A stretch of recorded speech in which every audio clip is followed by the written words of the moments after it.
Hello, this is the HOM Online Science class. I want to introduce the concept of physics to us, specific heat capacity. Specific heat capacity is the amount of heat required to raise the temperature of a unit mass to a Kelvin temperature. To a unit temperature, it can be 1 Kelvin, can be 1 degree Celsius. So every object has this capacity, the amount of heat required to raise the temperature of a body to 1 Kelvin, to 1 unit temperature. That's a unit mass. A unit mass can be 1 gram or 1 kilogram. So we use this exercise to understand this concept more. So in determining specific capacity, we have what we call the method of a mixture and the electrical method. Method of a mixture is a method whereby the calorimeter, we have the calorimeter, a well-lagged calorimeter. So a well-lagged calorimeter we use as a device to get the heat content. An object to be measured, the source capacity to be measured, is to be measured, will be heated outside and transferred into the calorimeter. This is TIAVA. And the thermometer. We have the thermometer. So this is a cotton wool used to rag the calorimeter. So the object in which the specific capacity is to be measured will be heated and transferred into the calorimeter. The calorimeter containing water. Now, when this heated object is transferred into this calorimeter, the water in the calorimeter gains heat from the object. The calorimeter itself gains heat. So therefore, the heat lost by the object is equal to heat gained by the calorimeter. So this is the method we call method of mixture. So from there we can calculate the specific capacity of the object. So the method of mixture says heat gained is equal to heat lost. So the heat gained by the calorimeter and its content, that's calorimeter and water, by the calorimeter and water. So the calorimeter and the water, the mass of the calorimeter, heat gained is equal to heat lost. So what would be the final temperature of a mixture of 100 grams of water at 90 degrees Celsius and the 600 grams of water at 20 degrees Celsius? So we calculate. It is very easy. Follow me. Heat lost by the water at 90 degrees Celsius will be equal to heat gained by water at 20 degrees Celsius. So we are being at the final steady temperature of the mixture. Because at a time, if this object is transferred to the calorimeter, at a time, the temperature of the mixture increases until at a point we have a steady temperature. We call it the temperature of the mixture. That is the final steady temperature. That is what we are looking for here. The final steady temperature. So heat gain is what the heat lost. So what gained heat here is the water at 20 degrees Celsius, and what lost the heat is water at 90 degrees Celsius. Therefore, use the formula MC theta, mass of water times specific capacity of water times the change in temperature of water is equal to the mass of water times specific capacity of water times the change in temperature. So therefore, this mass of water at 90 degrees Celsius,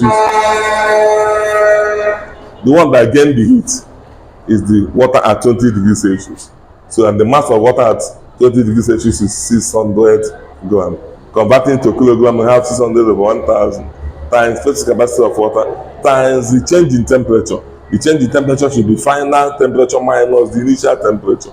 So this is heat gain.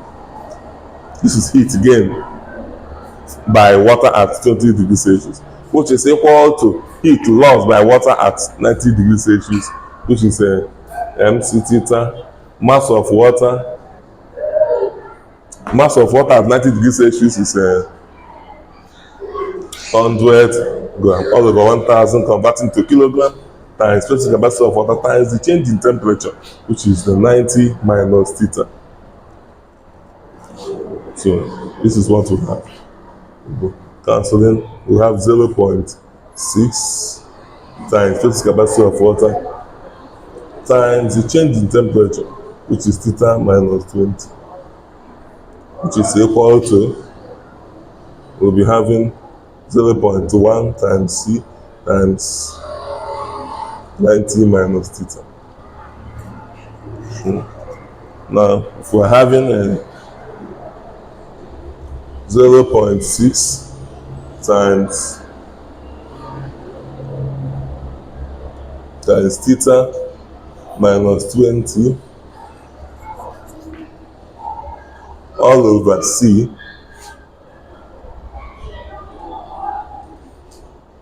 okay,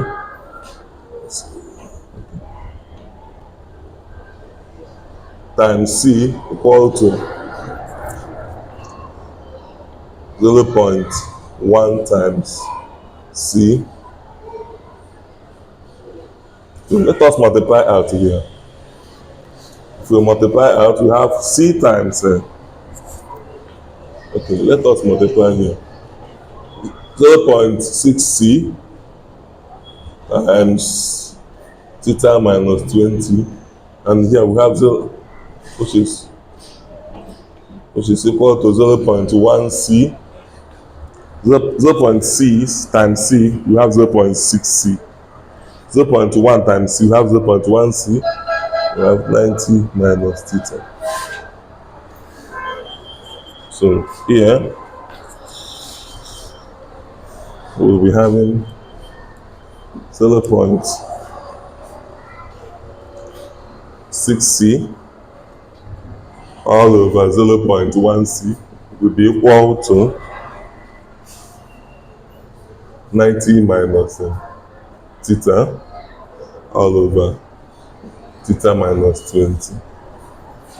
I think this is what we'll have to multiply here. We'll get this thing back. We'll be getting this back.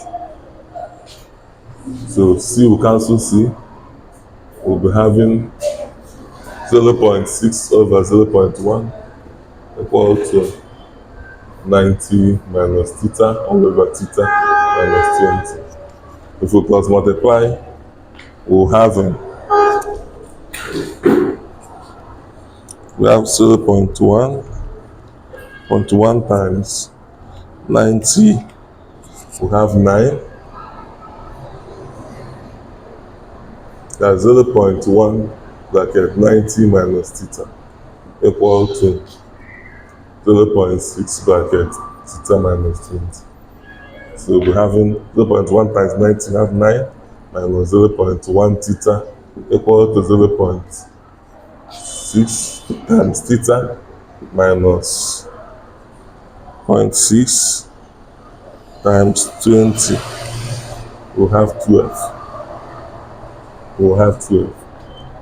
So collecting like terms, we'll have 9 plus 12 is equal to 0.6 theta plus 0.1 theta.